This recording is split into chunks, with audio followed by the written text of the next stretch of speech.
All right. Good. We're still afternoon, right? Good afternoon. Good evening. Bonjour tout le monde.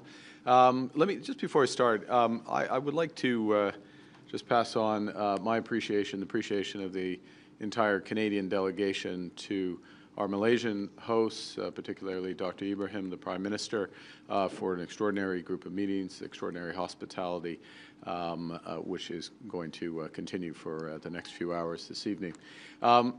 You know, from our perspective, a highly productive few days at the ASEAN Summit here in Kuala Lumpur. I've been joined by a delegation, including our Minister of International Trade, and we have focused on building new partnerships and unlocking new economic opportunities that will benefit Canadian workers and their businesses. Nous sommes réunis ici à un moment à la fois crucial et rempli d'opportunités.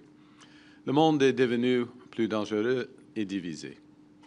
Le système de commerce mondial est en train de changer de manière fondamentale.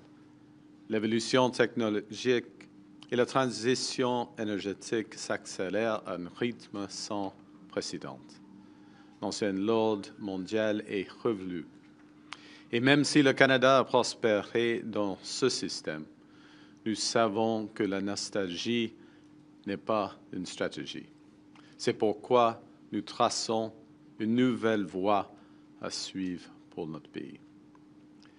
On November 4th, our government will table the first federal budget, our first federal budget.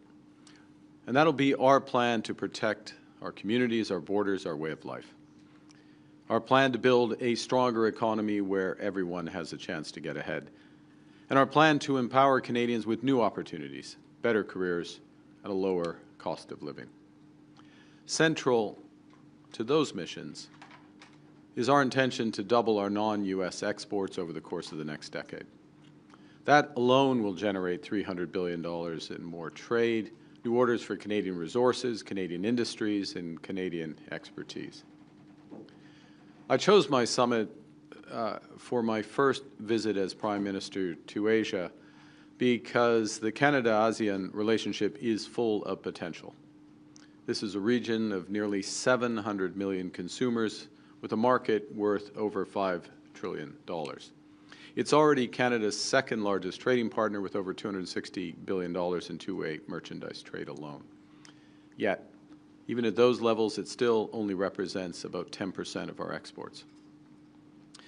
To build those exports, to double our non-U.S. exports, our government is working to strike a series of new trade deals, including here in the Indo-Pacific. In the past few months, we've signed new agreements with the United Arab Emirates in artificial intelligence, with the European Union in defense and broader trade, with Germany in critical minerals, with Mexico in agri-food. We signed a free trade deal with Ecuador that reduces or eliminates tariffs on the majority of Canadian exports. And last month, in Ottawa, we concluded a historic free trade agreement with Indonesia, Canada's first bilateral free trade agreement with an ASEAN nation. This week in Kuala Lumpur, we agreed to accelerate progress on a new Canada-ASEAN free trade agreement, targeting completion of that agreement next year. Yesterday, I met with the Prime Ministers of Laos and Vietnam, as well as the President of the Philippines, to move those talks forward. Now, that deal would add about $1.5 billion to our economy, giving Canadian workers and businesses greater access to this fast-growing market. In fact, probably, arguably, the fastest-growing market in the world. And would create jobs for Canadian workers in sectors ranging from critical minerals to clean tech, agri-food, aerospace, and advanced manufacturing, all while lowering prices for Canadian consumers on goods like electronics and clothing.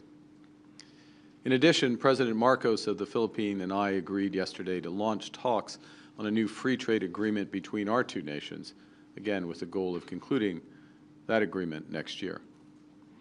This week, we also made significant progress on energy.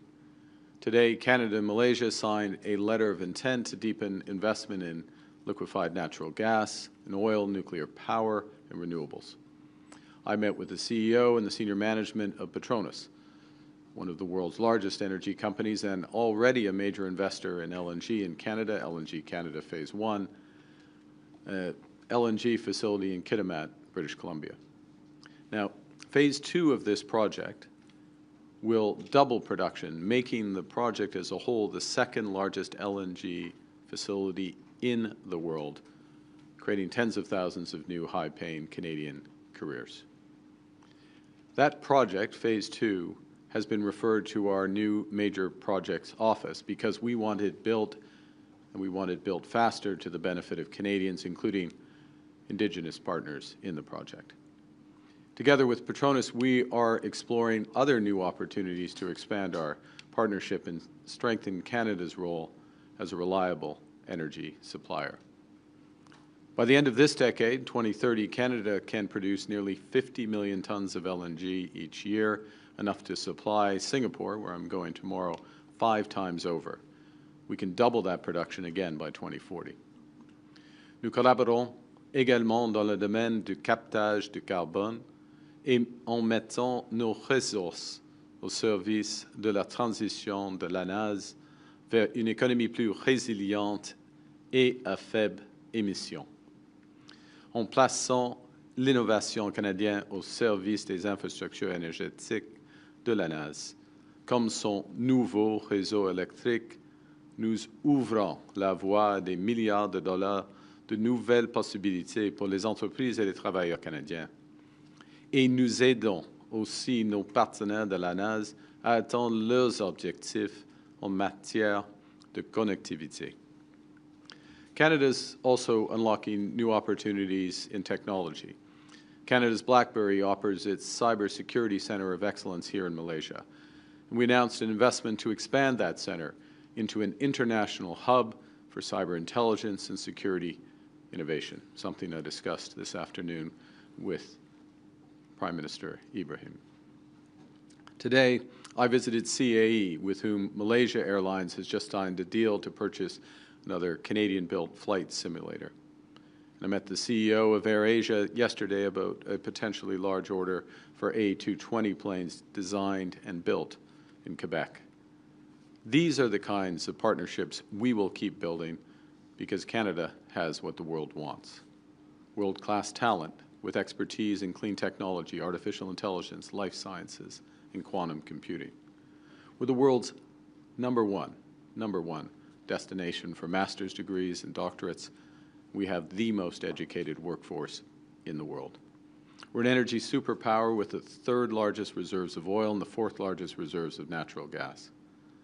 We have an 85% clean grid, which we can readily increase by another 50% to power clean manufacturing, clean AI infrastructure, and the electrification of our sustainable economy. We have deposits of over 34 critical minerals, and we're amongst the top 5 producers for the 10 critical minerals most essential for the world's energy transition.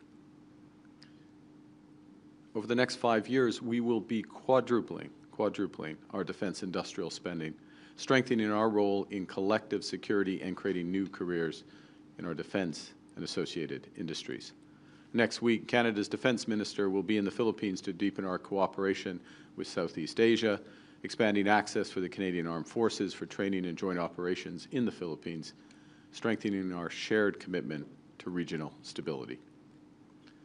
The combination of these economic strengths and the budget strategy I referenced earlier, our budget strategy to spend less so that Canadians can invest more, will give investors confidence to build more in Canada. It will give innovators the stability they need to take risks in Canada. And it will reinforce the reasons the world has to trust Canadians as reliable partners. Le Canada a ce que le monde veut. Le Canada a ce dont le monde a besoin. C'est à nous de vendre au monde ce que le Canada a à offrir. Selling our products to the world is a Team Canada effort. Federal ministers are working hard, securing deals and building relationships across Asia. Premiers from British Columbia, Alberta, Saskatchewan, to Newfoundland and Labrador and Prince Edward Island are leading trade missions across the region.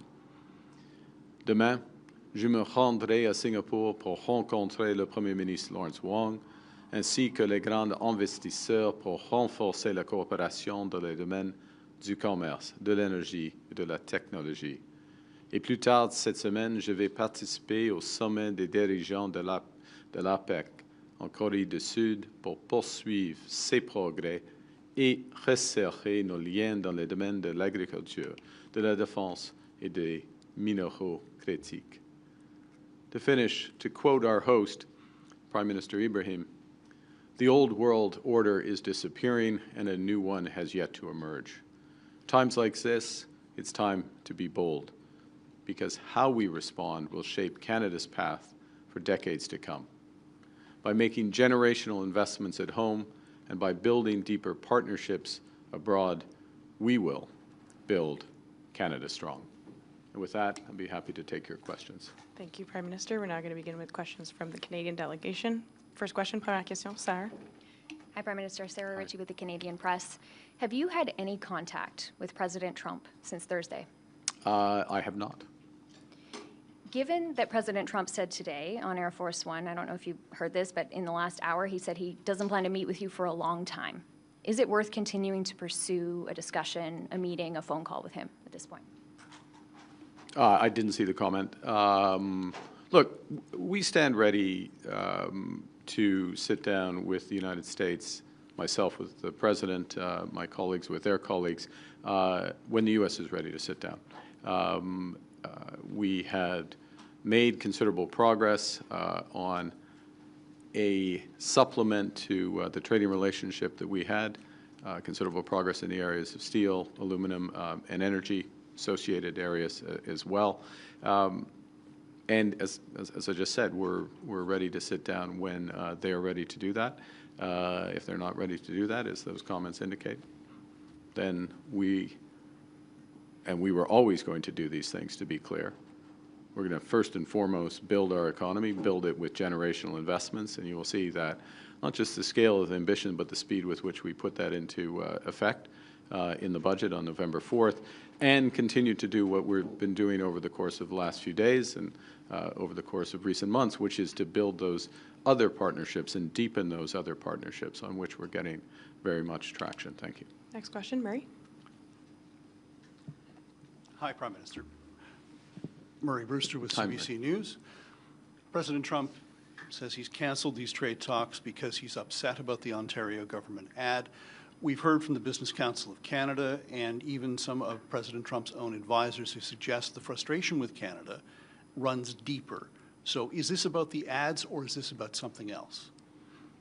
Well, look, as I say, and there were a series of very detailed, very specific, very comprehensive discussions, negotiations on the areas I just listed to in response to the previous question, up until the point of those ads running. First point. Second point, I would suggest you take the President at his word for his reason. And that is the reason why, from the perspective of the federal government, which I'm responsible, we stand ready to pick up on those discussions when the United States wishes to pick up on those discussions. So those in the room, those exchanging term sheets, those having the discussions about specific areas where we can make mutual progress to the benefit of workers and businesses and communities in our respective countries had been making progress. Those ads came. The President had the reactions which you have seen, made the decisions that he has made, which, you know, those are his decisions to take, and we're in the situation we're in. Follow-up? As a follow-up, Prime Minister, given everything that we've seen, do you really think the United States is interested in making a trade deal with Canada? Look, we are their second largest trading partner. We provide a series of essential goods for their economy. We are one of many providers, but we provide in some areas essential goods for their economy. And we create more room for them to do other things. I'll give you an example. If you look at Canadian exports of aluminum to the United States, And aluminum is bauxite and energy. I mean, there's a little more to it, but you can simplify it to that. The embedded energy in the Canadian aluminum exports, which provides 60% of the aluminum to the U.S. market, is the equivalent of the energy of 10 Hoover dams in the United States. Now, is the best use of that scale of energy, creating that scale of energy to make aluminum in the United States, as opposed to continue to foster and power the AI revolution, which the U.S. is leading, or power homes and others. I mean, these are decisions for the United States to make. Point being, as a supplier to the United States, and I gave aluminum as one, I could give many examples, we are an important supplier in many areas. As well, we are a large customer. You know, for over 30 states, Canada is the largest customer, export customer for those states in the United States. So there is a very strong, deep trading relationship. And there is an alignment of interests in many areas, and that's the reason why we have elements of the arrangements that we have today with a large degree of low tariff trade and the benefits from that. So, you know, we're ready to have those discussions to further improve them, and we'll have them when it's appropriate. But we're not resting because we can build, you know, the return on building at home is far greater than the hit from trade turbulence with the United States. And the opportunities internationally are considerable. And candidly, Canada has not focused on the relationships to the same extent as we should have in any trading environment with the United States, let alone a situation where they're changing their trade policy. And that's what we're doing now. Next question. Prochaine question. Judy Trin with CTV News. Donald Trump says he doesn't want to see you at all at APEC. Wow. Has the Canadian government given any consideration to the possibility that he doesn't want to negotiate, and do you have a contingency plan for that? We have lots of, yes. The short answer is yes. To your follow-up, no, I'm not about to detail those contingency plans. But I will go to the big, obvious plan that is there in plain sight and will be further detailed in the budget on November 4th. And we have been saying this for months. I said this before I was elected. Emphasize the importance of us giving ourselves far more than any foreign government could take away, whatever the trading environment. And that's to build at home and to build strong at home. And we intend to unleash hundreds and hundreds of billions of dollars of investment right here at home. Well, not right here, but metaphorically there at home in Canada, while we're building these partnerships. Less than a month ago, you were at the White House. You seemed very cordial, friendly with President Trump. The two of you were joking. You said you were going to walk away with a good deal. He said that we would be very happy. Is the U.S. toying with Canada, and how did your relationship with Donald Trump go south so fast? It's a question for him.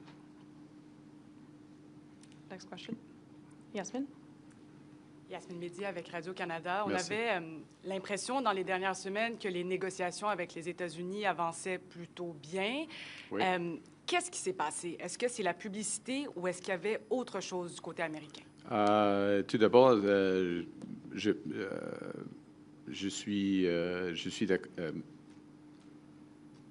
je reconnais votre description. On fait de progrès dans les négociations, des progrès détaillés, des progrès constructifs, des progrès approfondis en ce qui concerne l'acier, l'aluminium, l'énergie, d'autres secteurs alliés. Et ce n'était pas fini, c'est évident, ce n'était pas fini, mais on était près d'un accord. Okay? Ensuite, il y avait les publicités. Et tout est changé, où la position du gouvernement américain a changé. Ça, c'est évident. C'est pas plus compliqué que ça. Follow-up? Par rapport à M. Ford, j'aimerais savoir, est-ce que vous lui avez demandé de retirer la publicité? Est-ce qu'il a nui aux efforts du Canada? Bon, alors, c'est la responsabilité du gouvernement du Canada de négocier des accords commerciaux, de négocier des traités à l'étranger. Premier point. Deuxième point, nous avons décidé de ne pas faire des publicités aux États-Unis. OK? C'était un choix. C'était évident pour nous de ne pas faire. OK? Donc, Dr. Et Ford le aurait pas reste est Donc, Dr. Ford a fait assez, une assez erreur. clair. C'était une erreur de la part de Il a Dr. pris une décision, Next question. Prochaine question. Brian. une décision différente de la décision du gouvernement du Canada qui est responsable pour cette relation. Sorry, who's Brian? What Brian's next question? Why don't we have We'll go to Brian's Brian. question, and I'll we'll ask follow a- up when you come. I'll ask a version of this so you can answer. I figured you might. If it is true that a TV ad, that you were close to a deal, exchanging term sheets, and a TV ad caused all of this to be canceled, halted, Trump does not want to meet, are you upset at Premier Doug Ford for running this ad? If this is true that this ad spoiled something that was very close? Look, I'd say the following, which is that in any complicated, high-stakes negotiation, you can get unexpected twists and turns, and you have to keep your cool during those situations. It doesn't pay to be upset. Emotions don't carry you very far. And we had made progress, to repeat, and we stand by the progress that had been made. The Government of Canada does. And we are ready, when appropriate, to pick that up. And I'll just re-emphasize that it is the responsibility of the Government of Canada to have these negotiations. And others will have opinions, and others welcome free advice, unsolicited advice is entirely appropriate. Every Canadian is a stakeholder in these negotiations. Every Canadian is a stakeholder in the fact that we're making progress in ASEAN, that we have the agreement with Indonesia, that we have just decided to accelerate trade talks with the Philippines, with ASEAN as a whole. Every Canadian has a stakeholder, is a stakeholder in the evolution of our relationship with China. And the discussions that we will be having at APEC with giants there. So that's the focus, sans émotion, et on va continuer comme ça. Follow up.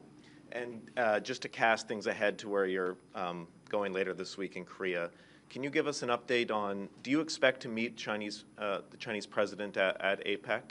And what kind of conversations do you expect to have with the Chinese delegation there? I do expect to, there are plans for me and President Xi to meet. We will pick up on the discussions I had with Premier Lee in New York a few weeks ago. A broad range of issues, both in terms of the commercial relationship, as well as the evolution of the global system. So I look forward to the meeting with the President. Il y aura une réunion pour moi avec le président de la Chine, Xi Jinping, et les sujets vont inclure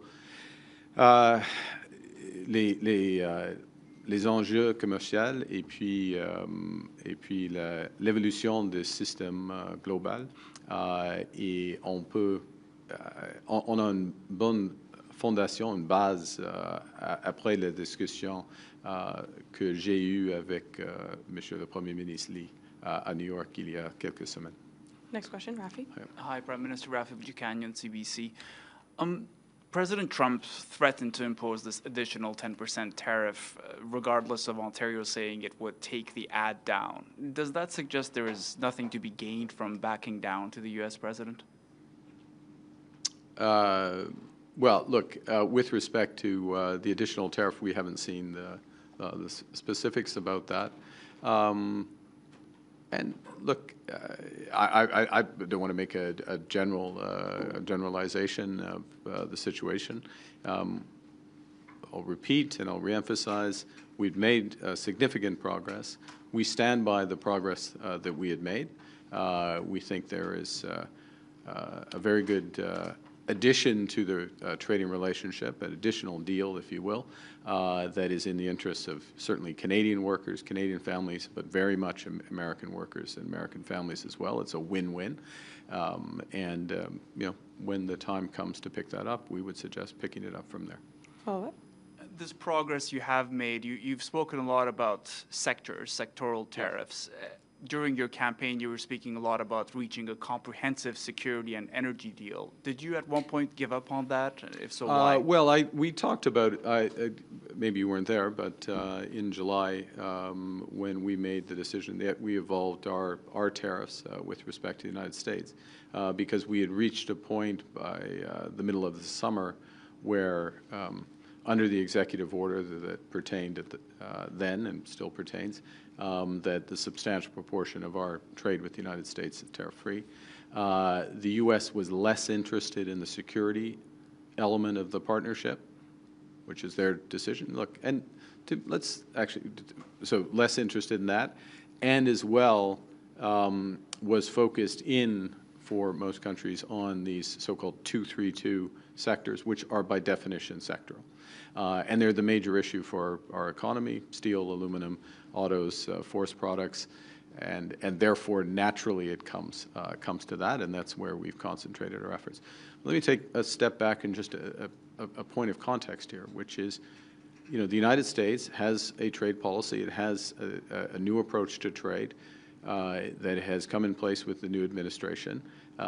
We understand that. We respect that. They apply that policy to every country in the world. You see elements of it in the agreements that were announced here in Kuala Lumpur in the last 24 hours. And so that's the approach that one deals with with respect to having negotiations with the Americans. So it just follows. Our approach in terms of negotiations with Indonesia, our approach with respect to the EU, for example, is much more comprehensive. It includes security, it includes defense, it includes broader elements, and it's there's a symmetry, they're symmetric, those arrangements, and that's how we tend to do trade, but the U.S. does it differently. It's not how we tend to do trade, that is how we do trade, and the exception is the way the U.S. is doing trade. Next question, Ian. Ian Austin from the New York Times. When you made several concessions to the United States, dropping the retaliatory tariffs, the digital tax, and so on, you were challenged, and you said there's a time to push back and there's a time to talk. Well, the talks ended. Well, they just ended. Yes. Yeah. So, I mean, are we back into retaliation? Does this open the door to things like removing the EV tariff? Look, I wouldn't speculate on that. I'd say the following. I mean, you can speculate. I'm not going to speculate on that. I'd say the following. The approach that the previous government put in place in terms of retaliation and that we kept on for a period of time, the reality is that Canada was one of only 2 countries that had retaliatory tariffs on. So everybody had focus, but only 2 countries had those in place. And the value of those retaliations was diminishing. Remember that tariffs, we put retaliatory tariffs on, there is a cost at home for those tariffs. They were designed to minimize those costs, but there's still a cost at home. And those costs build up over time. So we took the decision, we stand by it in terms of taking those down, taking those off, and then we made the progress that we did.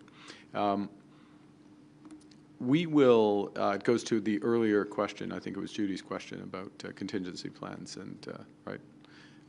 And we have a series of measures that we have put in place for the strategic sector, so-called strategic sectors for steel, for aluminum, both in terms of liquidity support, in terms of more strategic support, so that billions of dollars of strategic support, so they can pivot to new markets, new products, by Canadian policies that are just now getting fully articulated and ramping up so that we can support there. And there will be more coming in the budget as part of a broader industrial and trade diversification strategy, climate competitiveness strategies, which will help for all of this. So that's the focus of the reaction. I mean, obviously, we will protect markets if we see big asymmetries in terms of access, but it's not a decision for today. Follow-up? And you know, the end of these talks, which you've described as being serious and constructive for what seems like a capricious reason, does this underscore that? Is there any value in trying to negotiate something with the Trump administration? Is its word worth anything? Look, I think that yes. I mean, the short answer is yes. There is value. There's tremendous value in those negotiations. We've seen the U.S. administration has made a series of commitments and agreements that is stood by. Some of those have been in the peace and security area. Some of them have been on the trade side. But just to be absolutely clear, we represent Canada.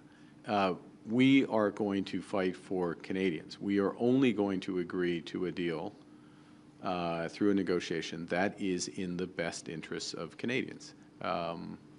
They are working in the best interests of Americans. There are places where those interests are aligned and they overlap, and we can have a deal. But we're not going to accept something that is not in the best interests of Canadians, and they understand that. Next question, Mackenzie.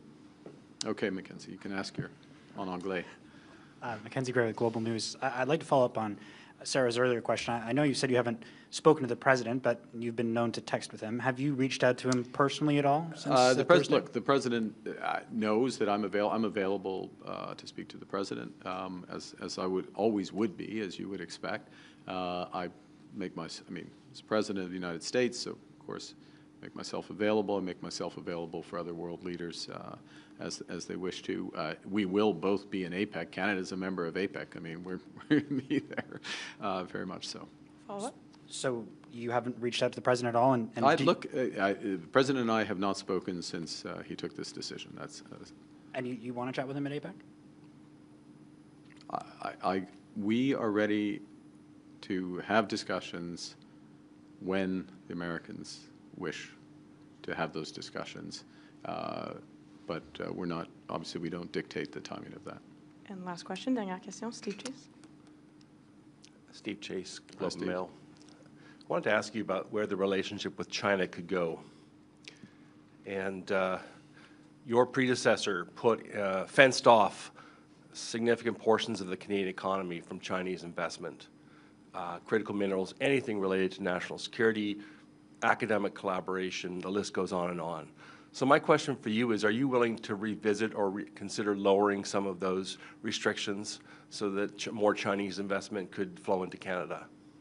Well, it's the start of a broader discussion. There were greater restrictions that were in place given other issues in the relationship, first point.